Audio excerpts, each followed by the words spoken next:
नबी करीम सल्लल्लाहु अलैहि वसल्लम ने इरशाद फरमाया कि 3 लोग ऐसे हैं कि जिनको देखकर रब मुस्कुराता है।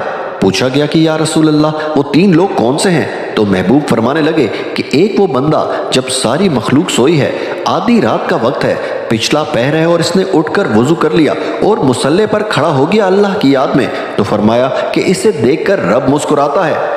सावन की काली रातों में बूंदा बांदी होती है, वो रातों को उठ उठ कर रोते हैं जब खलकत सारी सोती है।